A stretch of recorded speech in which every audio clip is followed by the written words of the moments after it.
Welcome, friends.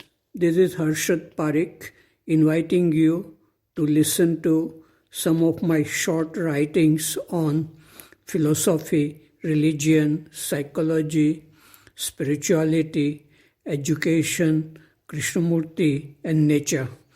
I hope you have a good listening. This is audio tape number 61, Article 378. It is about culture class. It was a pleasure to see and talk with students of class 10 today afternoon. It was the last period of the day, but they were quiet and listening with attention. I am not very talkative in my daily life. I speak very few sentences in the whole day, but when I take culture classes, words come effortlessly from clarity and peace.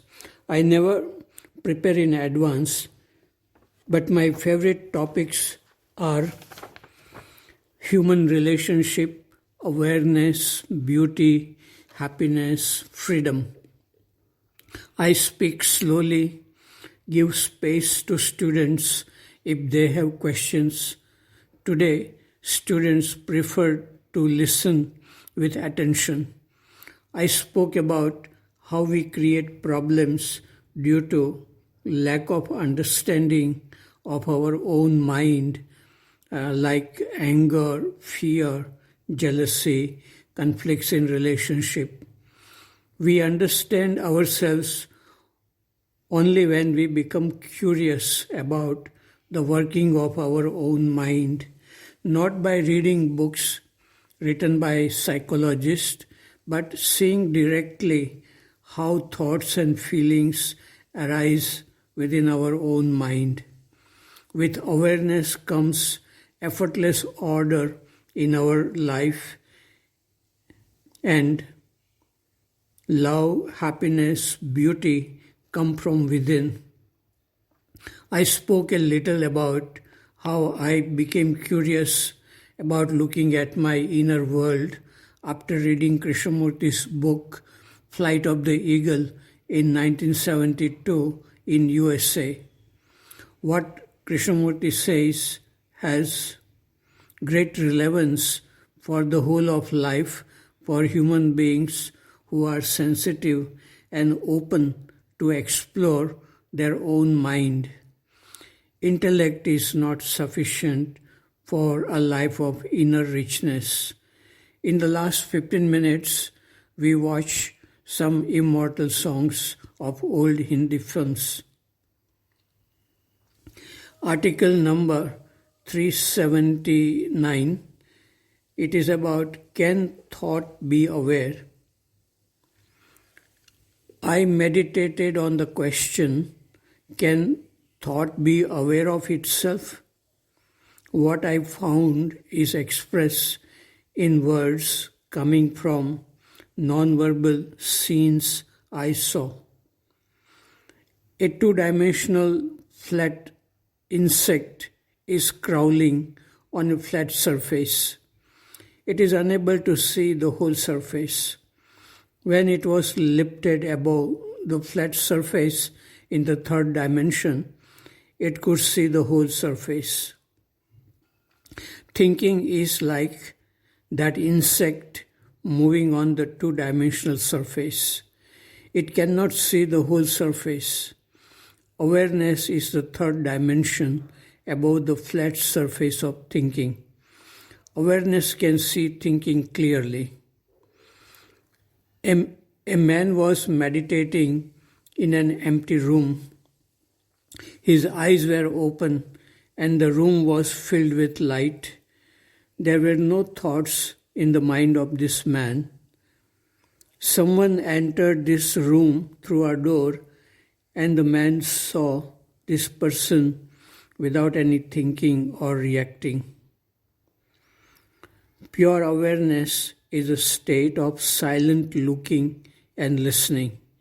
If a thought enters in this state of awareness, it is seen as it is by the pure awareness. This means Thought cannot be aware of itself.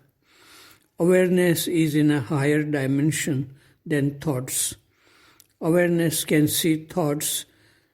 Thoughts cannot see or feel awareness. Article number 380. It is about marriage. Some years ago, during dinner in Rishi Valley, a spontaneous conversation happened among three teachers. This is what the teachers said. One teacher said, "Do you feel happy because you are psychologically and financially independent and not married? But what will happen when you fall sick?" One teacher said, "Money will take care. Money is honey." One teacher said, "But money cannot give you a feeling of love, a feeling of closeness to a human being." Another teacher said, "In a marriage, your one leg is tied to one leg of another human being, so you are not free to run or fly free like a bird in the sky." One teacher said, "But in a marriage, there are beautiful moments too, which a single person cannot feel." One teacher said, "But you cannot carry such moments with you. The present moment is the only moment to enjoy. Living is from moment to moment." One teacher said, "People marry because of fear of loneliness and desire for pleasures of the senses. But after a few years in marriage, life becomes comfortable and mechanical. Ultimately, we are alone." One teacher said, "There is a kind of relationship which is not based on attachment, possessiveness, and other negative feelings like loneliness, jealousy, fear, anxiety about future. It is possible to love people from far without any expectations from them. Relationship exists at three levels: physical, mental, and spiritual. The relationship at spiritual level is free from all negative thoughts and feelings. For such a person, love in relationship is a learning process and life is happy, healthy, creative every day." Article number 381. It is about a culture class. I had a culture class this morning with 12th standard students for about 30 minutes, in which we asked many questions like, do senior students feel happy to learn many academic subjects, or do they feel tired? Why do we feel tired?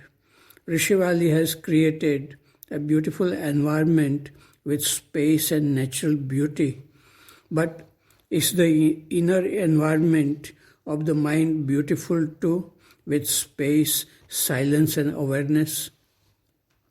Do we have beauty which does not fade with age? Students were mostly listening quietly. It seems that they have not asked such questions, and if they have, it is difficult to respond to such questions in a class.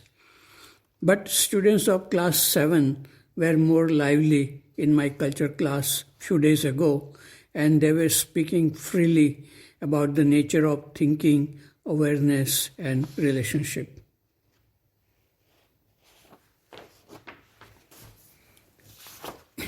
Article number 382.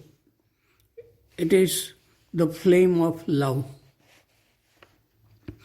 The most beautiful books I have read are Krishnamurti's commentaries on living.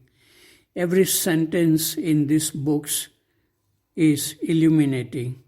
In one article titled the flame and the smoke, a woman who came to see Krishnamurti says, I am married and the mother of several children, but I have never felt love.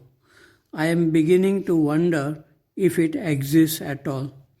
We know sensations, passions, excitements, and satisfying pleasures, but I wonder if we know love.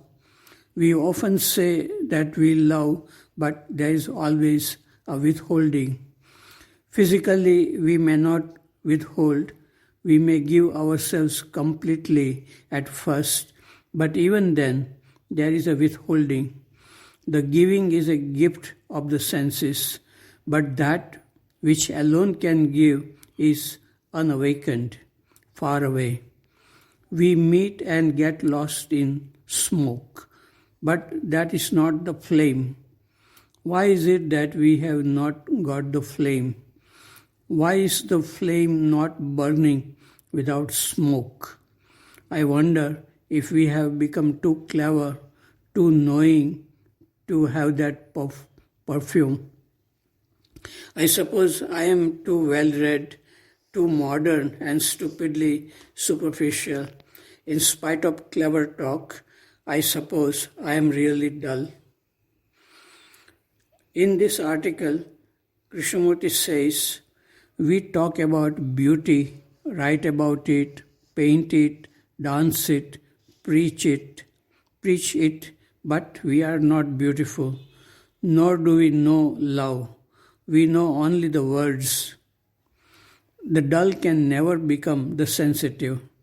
Stupidity can never become intelligent. The attempt to become intelligent is stupid. We are always trying to become something, and dullness remains. Do not interfere with insensitivity, for that which interferes is the insensitive. Stupid. Listen and it will tell you its story. Observe the smoke silently and patiently. You cannot dispel, for you are the smoke. As the smoke goes, the flame will come. When the heart is empty of the things of the mind, and the mind is empty of thoughts, then there is love. That which is empty is inexhaustible. I wonder if readers of Krishnamurti see clearly what he is trying to communicate. If a reader can see something of great significance in this article, he or she will feel no need to read more of Krishnamurti. He may begin to feel the beauty of just observing what is happening within himself and in the world around.